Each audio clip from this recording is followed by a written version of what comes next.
A 67-year-old widow, Claire Bennett, finds herself unexpectedly drawn to her grandson's quiet, introspective roommate, Liam Carter. Their shared loneliness and unspoken understanding awaken long-buried emotions in both, blurring the lines between age, loss, and the fragile hope of being truly seen. Please don't forget to subscribe and comment. I barely recognized the woman staring back at me in the mirror. At 67, my silver hair was always neatly brushed, my face marked by time and memory. But it was the look in my eyes, the quiet, constant loneliness, that gave me pause. I had lived a full life, raised children, mourned love, and built a little world of comfort with my cat, Oliver. But even in the cozy clutter of my home, the silence had a way of echoing louder than any noise. Ryan, my grandson, was the brightest thread in my world. When he told me he'd be coming to visit, something in me fluttered awake. I cleaned the house like I hadn't in years, fussed over his favorite casserole, lit the candles he liked teasing me about. But when the doorbell rang, it wasn't just Ryan's face that greeted me. It was him, Liam Carter, quiet, thoughtful, and not at all what I expected. He stood beside Ryan with the stillness of someone who carried more than he ever spoke about. His eyes, dark and deep, met mine not with polite indifference, but with something closer to recognition. As if he could see straight through my cardigan and into the soft, aching places I never let anyone near. That night, after the boys went to bed, I lay awake longer than I should have. Liam's presence stirred something in me I couldn't quite name. A ripple in waters that had been still for too long. The next morning, I found him in the kitchen before anyone else, sipping black coffee like a man twice his age.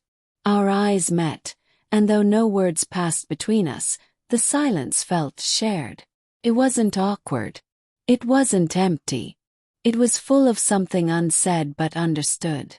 Days passed, and those little moments grew like roots under the surface. He handed me an old photo of Ryan he'd found wedged in a book. Our fingers brushed. Just that. But it sent a shiver through me I hadn't felt in decades. When I spoke about my divorce, about the betrayal that hollowed me out, Liam didn't offer sympathy. He offered presence. He didn't interrupt, didn't deflect. He simply listened. And that alone made me feel more held than years of well-meaning advice ever had.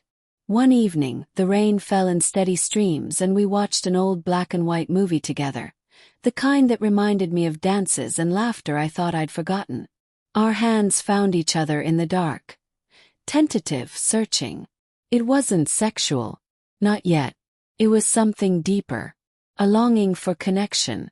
A hunger to be seen. And I saw him too. He told me about his mother, about the day she left and never looked back. About the way he walks through life afraid he'll vanish and no one will notice. And in that moment I saw myself, not as I am now but as I've been. Afraid. Unwanted. Unnoticed. Maybe that's what drew us so close. Our mutual ache for something neither of us could quite name. One night on the porch when the stars were low and the air smelled like wet earth, he turned to me and asked, "If I told you I liked you, would you think I was crazy?" I should have laughed. Should have gently reminded him I was old enough to be his grandmother. But all I could whisper was, "I think you're lost." The truth. I was too.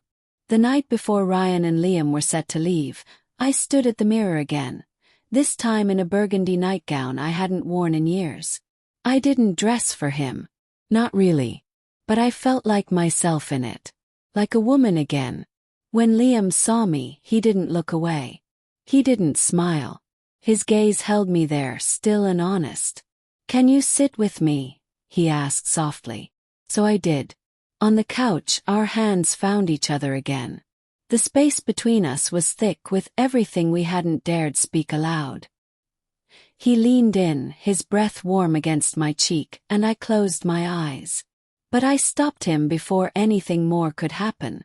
"Not tonight," I murmured, my voice barely above a breath. And he nodded. In the morning, the house was heavy with things we hadn't said. Liam put on my favorite radio show, something I'd once mentioned in passing. He looked at me as if asking, "Do you still want to feel alive?" I opened my notebook and wrote a single line. If age is a limit, then who sets the boundaries? When he handed me a worn copy of The Awakening, our fingers touched once more. "She didn't die," he said, his voice hushed. I knew then he wasn't just talking about Edna. He was talking about me. About us. When it was time to say goodbye, I stood at the door. I didn't cry. I didn't speak.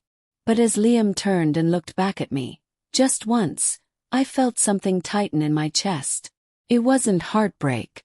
It was hope. The silence returned after they left, but it wasn't the same. The echo no longer hurt. I touched my cheek, the place where his breath had hovered, and smiled. For the first time in years, I wasn't just Claire the widow, or the grandmother. I was Claire the woman. Desired, remembered, and ready to feel again.